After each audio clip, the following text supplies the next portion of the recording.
Hi, this is Roger. Thanks for dropping by. I was going to start with, and welcome to the last ever Sunday chat from this grow room. But it isn't, is it? I'll be back here, so I'm sure there certainly won't be one next Sunday because that's part of Christmas. But there may well be one the following Sunday. That will probably be the last one. As I said, I've got Hannah is booked in to come down on the 8th and the 9th and give me a hand with the orchids. So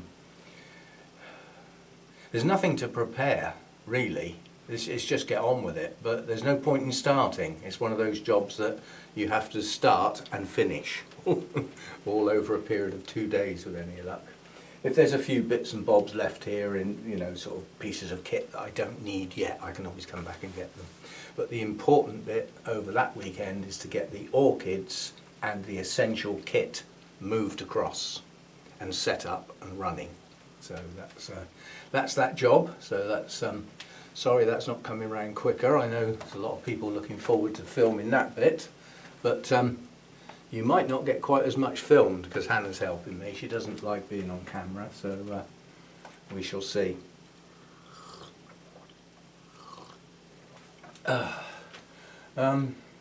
Right, Sunday chat then.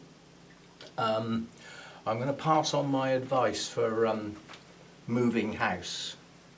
You ready? Don't do it!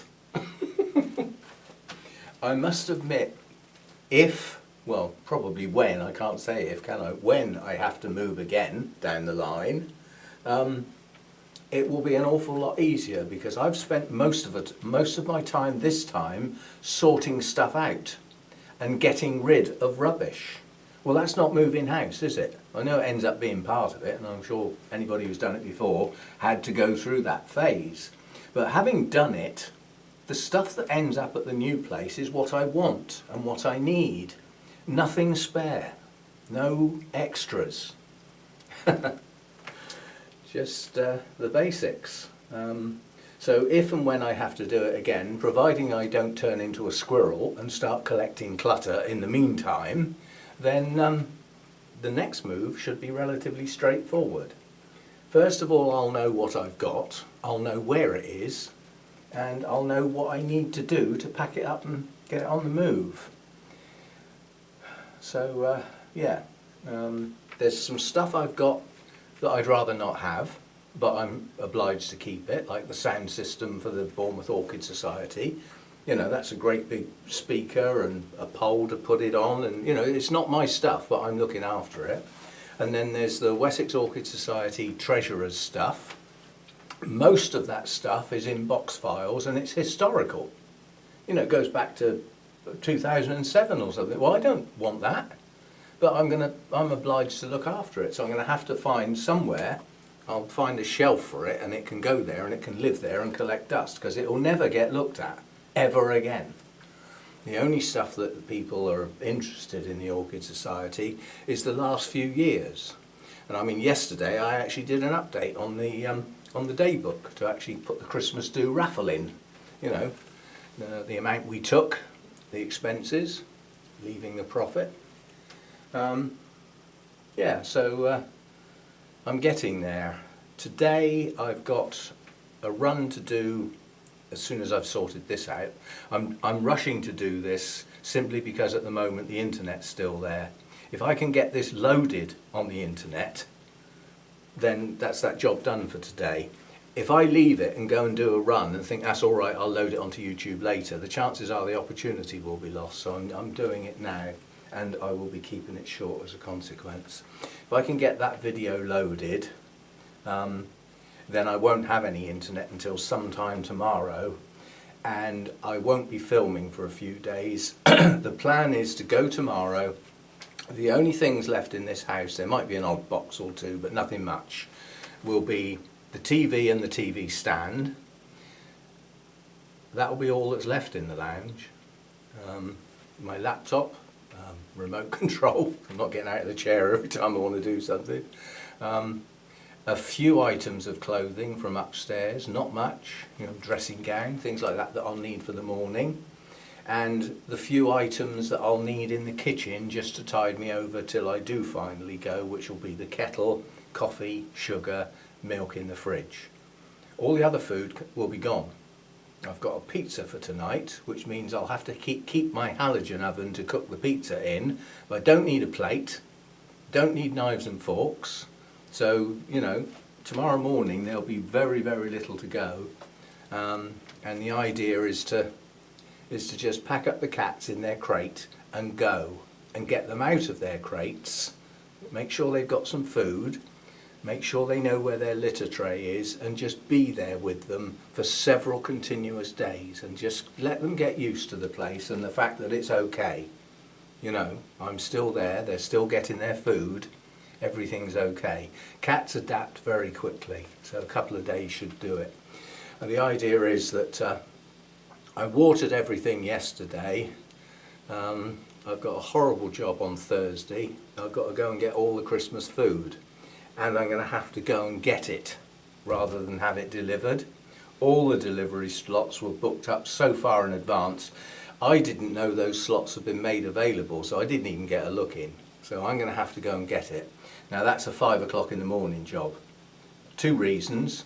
I don't like crowds in a supermarket and queuing. 2, I don't like crowds. Think that one through. I need to stay well away from people now, and anyone who's got half a brain in the UK ought to be doing the same, or at least managing. You know, if you're going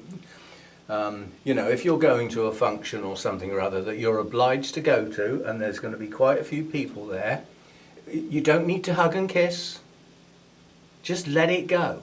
Just keep your distances. Yeah? Keep some fresh air around. Just be sensible. We don't want people ill for Christmas, do we?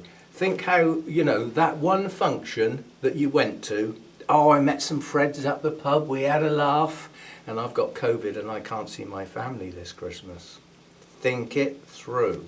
What's your most important thing? And it's probably your family gathering at whichever house is the chosen one. There's always a chosen one, isn't there? In my family, it's my sister, the one round the corner. She's the chosen one. Everybody piles into her place. It's just always been that way. She loves it, you know. So. But she might not this year. She has quite serious breathing difficulties and a really, really hacking cough it ought to be looked at. I keep telling her. But she's stubborn like me. But yeah, her breathing is really bad. And obviously I've got to take care with Hannah, you know, with her disability, her breathing is always difficult and laboured, you know, her oxygenation levels are low, and any lung type infection, I mean, if she gets flu, she's almost hospitalised, she's so ill, you know, it's just her oxygen levels are so low. So, you know, I've got to take care of that. I shall be insisting that my son, who's coming to stay with us for 2 days at Christmas, I will insist he takes a test before he comes. And if he tests positive, sorry mate, your Christmas isn't going to be with us too. Hannah will be okay. Her job makes her, she tests 2 or 3 times a week. She has to for her job as a carer. She's not allowed in that house until she's done a test. So she'll be okay. And I will make sure I do a test simply because I've had to go to the supermarket and I don't want to go, but I've got no choice. I've got no choice, I'm going to have to do it. So I shall have me, the way I do my Christmas list is goes back to front really. A lot of people start writing down the things they're going to need as far as food is concerned. I do it the other way round. I write down the meals we're going to have and then what food I need for each meal and then just go and get it. That way I don't come home with lots of stuff we don't need. And Muggin's ear is still eating it in February. Anyway, this is not an orchid chat as such, it's just a waffling around, things buzzing in my mind, that is still going on even though I'm nearly there now. You know, the mind is still thinking of what have I forgotten. And the problem I've had now, we've been allocated a new conveyancer, and I know who it is, but that was quite later on Friday, so nothing's happened.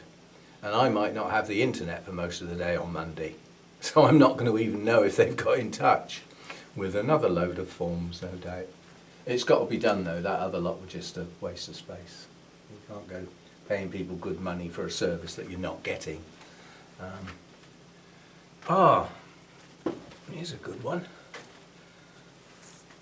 Ooh, this one's for Insa. How'd you like my Shelob Tolkien? Only kidding. The number of times I've guessed at things and not even been close. But yeah, it's definitely sweet sugar. Well, that's good in one shape or form, because that now means I do know which one is Shelob Tolkien, because it's the other one of the two. Been waiting for one of them to bloom. That's not a good spike for a sweet sugar. That should be long and branched and probably have 40, 50 blooms on, not 10. But at least it's recovering. That's taken a long time to recover, that one. So, as far as moving house is concerned, I hope not to have to do it again, but logically I will. There will come a time where we can go with the hit by a bus theory, you know. You go out like a light. But a lot of people don't. A lot of people deteriorate. It's called getting old. You know, we all start getting twinges and aches and pains and don't move about as well as we used to. Well, if that progresses logically, there may come a point where all this is too much, yeah? And it has to be cut right down. Now, obviously, as an orchid channel, that's not good. You know, reducing your number dramatically because of your workload. But as long as I can, I will keep this going in some shape or form.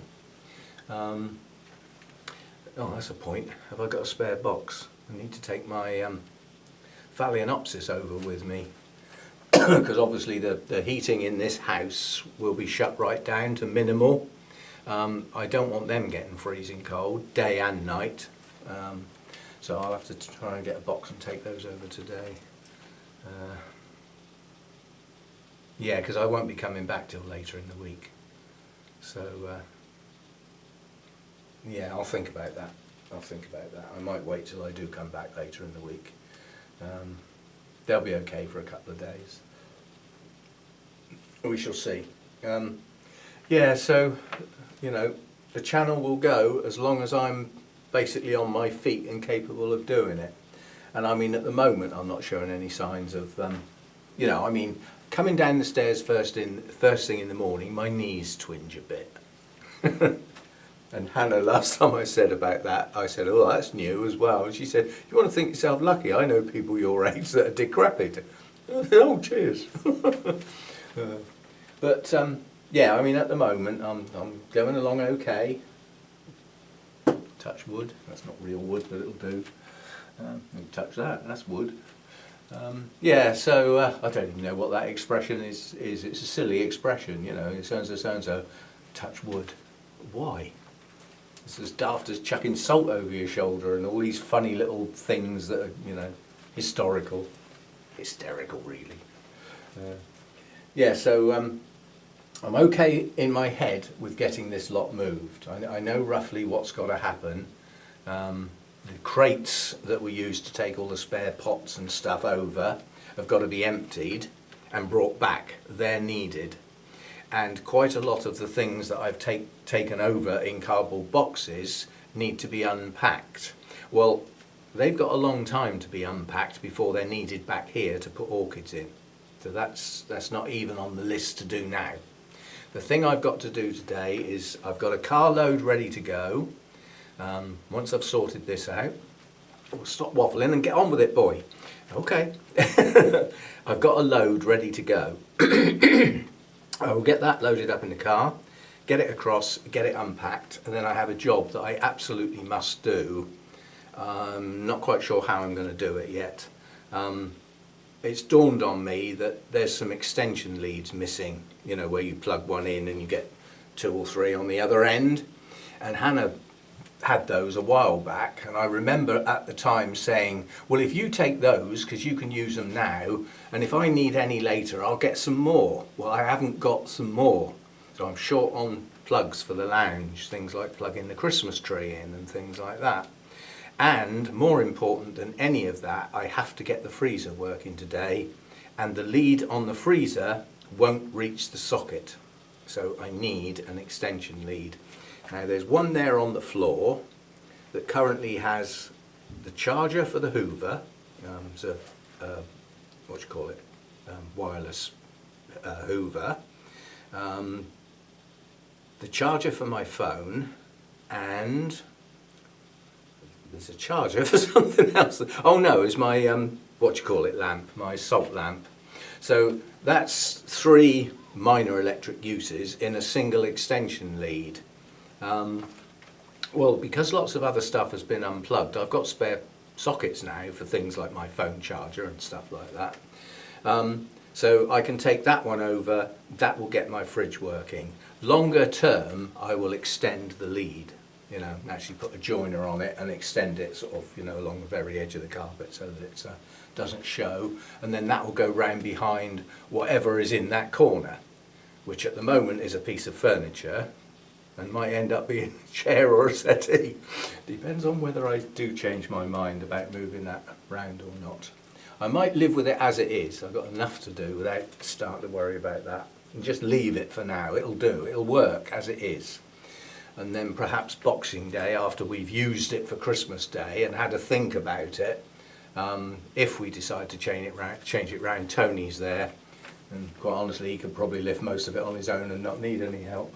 I can remember once, I'll try and remember what it was. It was in kilograms, and when he was doing his strength building and lifting, you know, competitive lifting, I've always said if it's that heavy it could stay on the floor, doesn't need lifting, but he was doing that, you know, in competitions and things like that, so it was important to him and everything. And I remember once he sent me a text and he'd sent me, Dad, I've just beaten my personal best. And it was in kilograms. And I sent a text back saying, that means absolutely nothing to me. Can you convert it to stones and pounds? And he said, oh yeah, sure, no problem. It's 30 stone. Can you imagine lifting 30 stone? Now, I'm quite happy to say that because there's a huge portion of the population over the other side of the water know exactly what I'm talking about. And the rest of the world haven't got a clue. Stones? What are they? Like, you know, little things like that you weigh things with. Well, originally they were. They were actually very contrived pieces of stone that weighed an exact amount. And you put them on one end of the scales and you put your bag of wheat or sugar or whatever on the other end. So you could weigh stuff. So it was real once upon a time. They were actual stones. And then they got changed to metal because it was more accurate and easier to work with. And well, so it goes on. Now it's all digital, isn't it? You just have a little thing like that and you plonk stuff on. You can even get one that will tell you. You know, it'll actually speak it for you. So times have changed a bit. Anyway, so yeah, he lifted 30 stone, which, as I said, that's I'm overweight at the moment, but that's more than twice me. Quite a bit more. Anyway, I digress. Yeah, as far as the orchids are concerned, there is so little work to do. I mean, yesterday I watered all of the mounts and all of the pots. The only things I didn't water were the cooler growers, cooler shadier ones, so that's Masdevallias, there's 3 or 4, Restrepias, 5, maybe 6, I've forgotten, Dracula, 1, and my Miltoniopsis. That's the group of plants that live in that set, as I call it, because they're on a different watering frequency to everything else. And at the moment, they're not getting watered that often. They're getting watered less often than my normal pots because they're just not drying out. They're in their element at the moment because it is cooler and shadier. So they're actually doing a bit better than they had done back in the summer. But they didn't get done. I may give them a drop later today if I get a spare minute. So I need to get this done, get the car loaded, get that over there, get some boxes unpacked, because I've still got the kitchen stuff to do in the main. I did a bit yesterday, packed it, didn't take it over, but I've still got the kitchen stuff to do. It's pots and pans, you know, things like the wok and the big frying pan, small frying pan. dishes that go in the oven. You know, it's all those things that live in cupboards that you only ever get out once a week or once a month. It's all that sort of stuff. And I must remember, I'm going to take the tray out of the oven. The oven here is broken, but the tray in it is really big with quite high sides. And I'm keeping that. I'll probably get it over to the other place and it won't fit. But I'm going to try, because that's a really good tray. And it's clean as well. So normally in an old oven, everything's all covered in grease and horrible. You're going to cook with that? Yeah, so not much left to pack now. The TV and the TV stand are going to be a bit of a problem. The TV stand, if I remember rightly, is actually quite heavy because it's a sturdy beast, and it's I was going to say it's made of actual wood, but it won't be wood, it'll be blockboard or something like that. That's clumsy, awkward and probably heavy, but it's only one item, so if I have to struggle out with that tomorrow, so be it. So be it. And then take the cats and just hope they're okay. You know, as I said, they do adapt. They've adapted to, they've lost the bed they normally sleep on, but they found another one. The very next day after the men had been and moved all the furniture, they found somewhere else straight away. And I mean, that'll be the first thing I do is, you know, take them upstairs and show them where the bed is. You know, if you want to sleep on the bed, here it is. Here's your settee that you used to sleep on when you weren't sat on me. So hopefully their smell will still be on some of that furniture and they'll start to recognise things and it won't all be strange. Hopefully that'll work, and hopefully they'll twig that they've now got a litter tray to use. You probably won't be able to see it because of the light, but my thumb is blue right up through there. You know, it's gone down a bit now. I found a set of shelves that my son must have bought, and talk about the cleverest of designs. It's flat. And you look at it and you think, how come that shelves then? It looks like a solid piece of wood with little gaps like that. And what it is, it's two legs. And you open up the two legs like that, and all the shelves just flop down onto ledges and make the whole thing rigid. I didn't know it folded up like that because it's only ever been in the spare bedroom. Because Matt must have bought that. But anyway, I put it up in the kitchen, and as I opened it, one of those shelves went whack and trapped my finger in the gap. And I talked about it. That flipping well, it's blue literally from there right up there. A massive bruise for a thumb. But yeah, I mean, that's a job I need to do when I get over there today. I need those shelves out of there because if you remember as you walk in the kitchen, I couldn't put the tall freezer on the right hand side there because the boiler didn't leave enough room. Well, that little bit of floor space there is ideal for the cat's dishes. I hadn't thought of that. Where are the cats going to eat? Well, that's a linoleum vinyl type floor over the whole floor. So that will just wipe clean easily, so the cat's dishes can go in there. They always have a bit of newspaper underneath.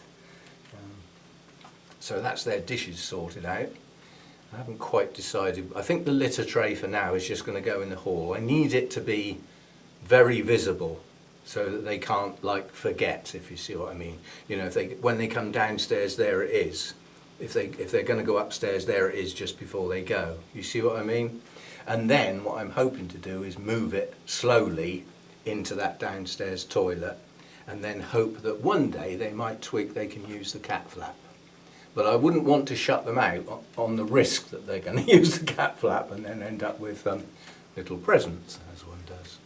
So hopefully they will settle in nice and quickly, and hopefully I can stay there until Thursday morning. So from Monday to Thursday morning I'll have with them. Thursday morning I'll have to get up really early and just go to the supermarket and do all that shopping in one go, bring it home, pack it away, and then that's it. I haven't got to go out again till then.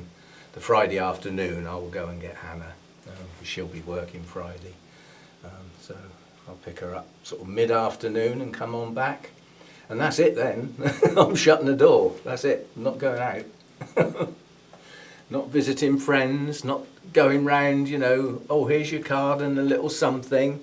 Knock, knock, knock, knock, knock, open the door. all over everybody. We're not doing it.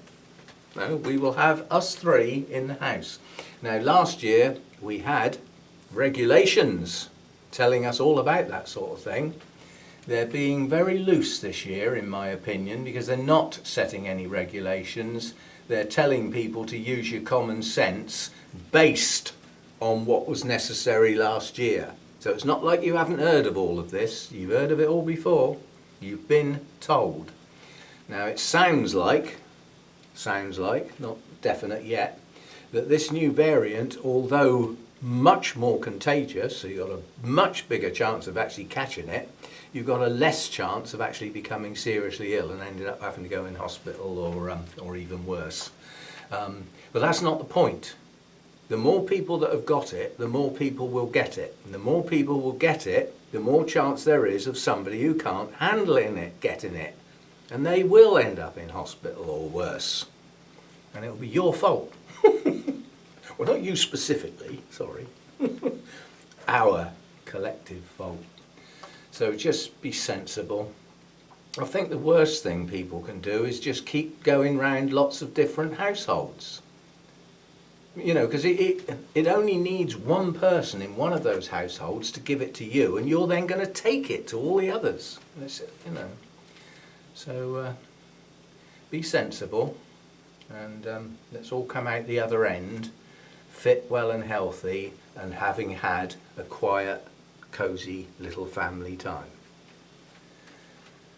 And that'll be good. Right, I'm going to leave it at that. Sorry, not much orchids today, as I said. It's more, the stuff buzzing around in my head to get this job done is still there. I can't do much about it. Until my head clears, that's all that's on my mind, really. But the one thing I will be able to do, once Christmas is over and people have gone, I won't have my orchids at the new house. So I'll have to come back here to do filming and to do things. So I'll start planning. And I'll plan to come back with all the information I need to do the first of those Project Orchid updates. Yeah? Or maybe even film 2 of them together. And then I can go back and process all that, get the photos in and get that all done. So we've got that to come early January. And who knows, I might get the Orchid Society's magazine finished. I did get a fair way through that at the time. The bit that's holding me up is the actual show. Because obviously for each class, you know, I've got a first, second and third place if there were 3 in there. And they're all plant names. They've got to be spelt right. So I'll have the template that Glenn will have done for me with all that laid out for me. But literally, rather than type plant names in, copying them from A to B, I'll actually select A and paste A into B. That way it's exactly as it was in the template. If it's spelt wrong there, tough. Hopefully the proofreaders will find it. The only problem with that is different fonts, different size words. But once I've got it all in one place, I can tidy it up, sorry. Do apologise. Now I'm going to tart it up, actually, make it look pretty. Yeah. Right, I will see you next time, and if I don't see you before, which is possible, I don't know, but it is possible that I won't be over here again, and if I don't come over here, there's not much to film over there, is there? Then, if I don't see you again, make sure you have a good and very, very safe Christmas. Look after yourselves and those you meet. And think it through. That's all I can ask people to do. Think through what you're about to do and decide, is this necessary? And if it's not, and something else is necessary, then put off A so that B is safe. And look after yourselves. Quite honestly, it's common sense, isn't it? But, you know, not everybody got a hand out of that, did they? They say that, you know, if you weren't in the 60s, you didn't get any. I don't know about that, but it seems in shorter supply nowadays. Have a good time anyway. Peaceful time, restful time. Enjoy yourselves with your close family, and I'll see you sometime undetermined. So as far as the last Sunday chat in here is concerned, it's certainly the last one for this year. And I'll see you again. Bye for now.